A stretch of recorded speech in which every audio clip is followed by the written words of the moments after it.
So আজকে আমি দেখাবো কিভাবে ক্রোম ব্রাউজার থেকে এরকম আরেকটা ক্রোম ব্রাউজার তৈরি করতে হয়।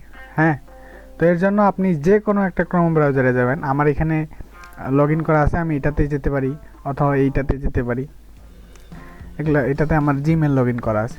তো এইখান থেকে যাওয়ার পর আমাকে চাইতে লাগবে এইখানে এখানে ছোট যে আইকনটা আছে এইখানে এইখানে যাওয়ার পর আমি যাব কোথায়, এই যে অ্যাড নিউ প্রোফাইল, এইখানে যাব।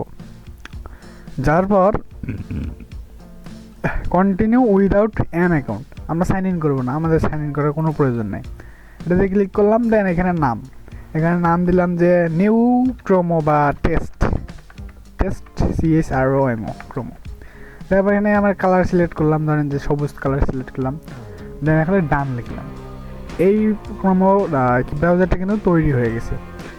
হ্যাঁ, কিন্তু আমরা যদি এটা মিনিমাইজ করি দেখেন এখানে কিন্তু শো করতেছে না। আমরা যে টেস্ট নাম দিয়েছিলাম এই নামে কোনো কিছু শো করতেছে না। ঠিক আছে, আমরা কিন্তু ব্রাউজারটা কেটে দিই নাই, ব্রাউজারটা কিন্তু এখানে আছে।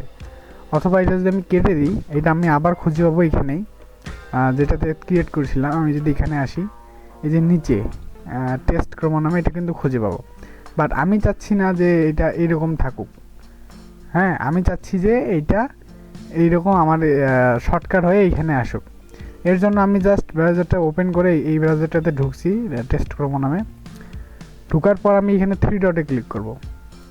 ক্লিক করার পর হিস্টোরিতে ক্লিক করব। হিস্টোরি থেকে আবার কন্ট্রোল-H অথবা কন্ট্রোল-H দিলে কিন্তু চলে আসে।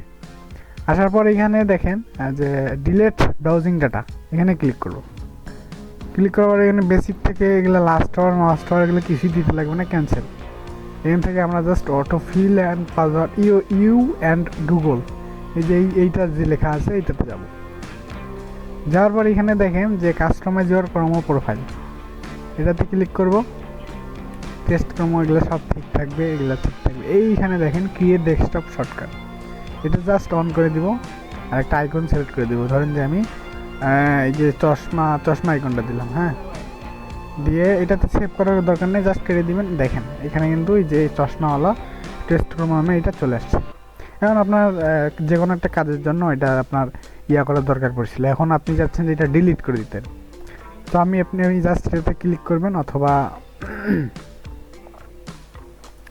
সো এর আগে যেইটা আমরা করলাম, ক্রোমোটা তৈরি করলাম টেস্ট নামে যেটা তৈরি করছি ওইটা আমি ডিলিট করতে যাচ্ছি। তো এটা আমি জাস্ট এখান থেকে যদি ডিলিট করে দিই, রাইট ক্লিক করে তাও কিন্তু এটা থেকে যাবে। বাট আমি পার্মানেন্ট ডিলিট যদি করতে চাই, তাহলে আমাকে এইখান থেকে জাস্ট এই যে ম্যানেজ ক্রোমো ফাইলে ক্লিক করতে লাগে। দেখেন এখানে সবগুলো আছে। হ্যাঁ, এখানে আমি যেটা ডিলিট করতে চাই ওটা 3 ডটে ক্লিক করব, দেন ডিলিটে ক্লিক করব। এখানে এগুলা ব্রাউজিং হিস্টোরি আছে, সব ডিলিট হয়ে যাবে, আমার কোনো সমস্যা নেই। দেখেন এটা টেস্ট নামে যেটা ছিল এটা একবারে পার্মানেন্ট ডিলিট হয়ে গেছে। এটা চেক করবেন কীভাবে, জাস্ট এইখানে আবার ক্লিক করবেন, টেস্টের দেখেন কিছুই নাই। হ্যাঁ, তার মানে এটা আপনার পার্মানেন্ট ডিলিট হয়ে গেছে। Thank you.